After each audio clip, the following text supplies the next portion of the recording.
And that was the most sympathetic line. My eyes were in tears practically because Henry Cavill playing Superman. Superman had to do something that he wouldn't normally do in a situation like that. He had to kill someone in order to protect Earth. So I just love that sympathetic role that Henry Cavill brought to the big screen, and for the Superman character, and the 2013 film titled Man of Steel plays a great Superman.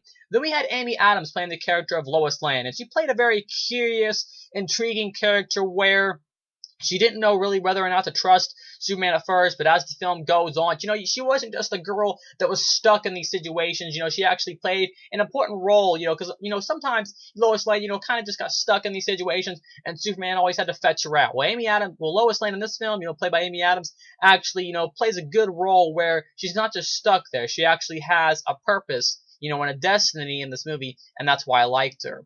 The guy that really steals the show, honestly, in this movie, probably even more so than Superman himself, is probably our villain, played by Michael Shannon, playing the famous character in the Superman franchise called General Zod character. And Michael Shannon plays him in such a menacing, such a beast way that I really enjoyed it. Michael Shannon has some great dialogue. I like the character of General Zod. I love the story that was told with General Zod's character, and overall, Michael Shannon just brought a great performance to the screen, and he is the reason that I, kept watching the film. I mean, yes, Superman was cool, Amy Adams was cool, Russell Crowe playing his father, playing, his original, father, not his Earth father, but his actual father. I love Russell Crowe also. He pops up every now and then. He had a great role also with some great dialogue. Some of the best scenes are actually in the first 20 minutes of the film where they're on the other, Krypton planet,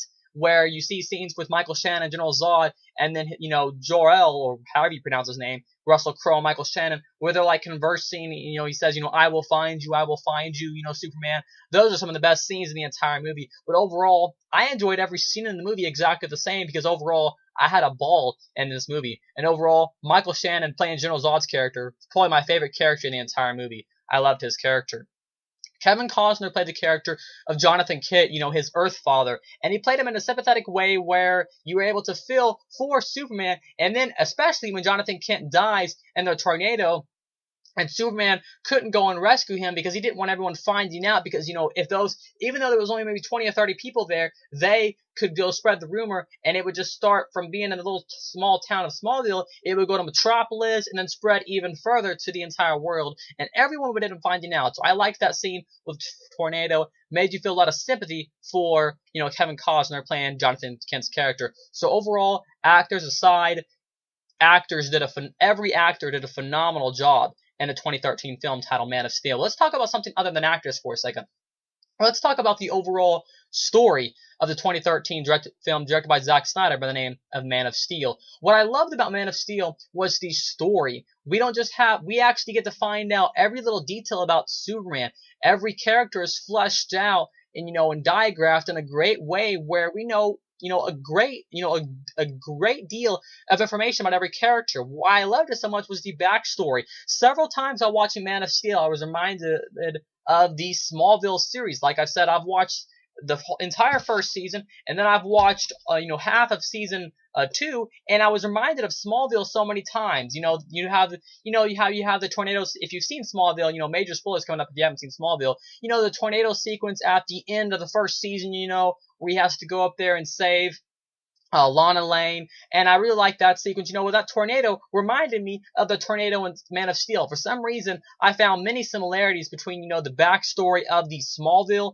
and I know Smallville has kind of created their own little universe and their own little thing because, it's actually before Superman becomes Superman, and that's kind of what Man of Steel is. It's all about, Superman going on a personal journey, trying to realize what his destiny is. He has a choice to either become Superman or to not become Superman. And that's what Man of Steel is all about. It's him making choices, and that's why I saw the similarities, between Smallville and Man of Steel. I loved how both are an origin story, and for some reason while watching it, I was like, okay, they must have got this straight out of Smallville, not like events or characters or anything like that, because I know Smallville is more of a teenager setting, it's more of a school setting and that sort of thing, but for some reason it just really brought that out because both are a sort of origin and both are a sort of backstory to the overall Superman franchise character, and they just, reminded me of a lot. So that was another reason I enjoyed Man of Steel a lot, was because it reminded me of Smallville.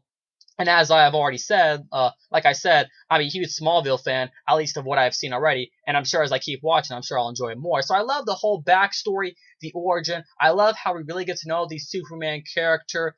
So actors and story, both overall, are great in every aspect imaginable. Another reason I loved it was the action. The action was downright phenomenal. We have, so much, it starts off, with, you have action scenes going on in outer space, going through satellites. You have Superman and General Zod, flying around the air like Dragon Ball Z or something. This was the first thing that came to mind. Where they're like going through buildings and going through gas stations and explosions, and overall the action is great. You have cars, lifting up in the air, buildings are falling, Zod landing a spaceship onto the ground with his henchman character Fedora, and the action is great. It's breathtaking, and overall there are some really astounding action sequences that I really like. So not only, because you might go to see Man of Steel for some of the action and stuff, but not only do you have some great action, what I love about Man of Steel is that the action does not overshadow the story. You still have this great story, and then you also have these great action sequences. So you have some phenomenal acting, you have a great backstory and an origin, and then you also have some phenomenal action sequences that don't overshadow the story. A lot of times with action films, you get these action films that, like Fast and Furious 6 is a great example, where you have all this action that overshadows the story.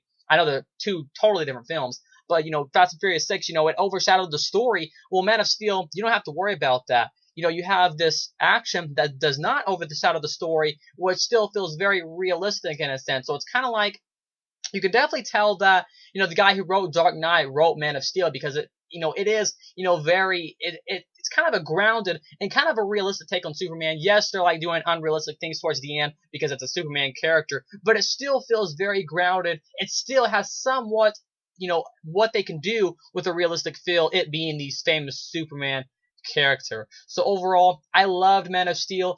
Definitely one of my favorite films out of the year so far. And just so you guys know, Man of Steel has already been confirmed for a sequel. It will come out, it most likely will come out in the year of 2014 or 2015. Some sources are saying 2014, so we may see one sooner than later, actually. Zack Snyder is said to return to direct, and then David Goyer will once again write the screenplay for the film Man of Steel 2. Don't know who's going to be in it. I'm sure, of course, Henry Cavill and Amy Adams will come back. I don't know who the villain's going to be, so I guess we'll just have to wait for more information on that. So Man of Steel, a straight up 5 out of 5 stars, and I loved the film. Once again, thanks for watching another video by Centipede Geek for my Man of Steel review. Once again, thanks for watching. Make sure to like, comment, subscribe to my page below, and I'll see you guys later with more videos by Centipede Geek.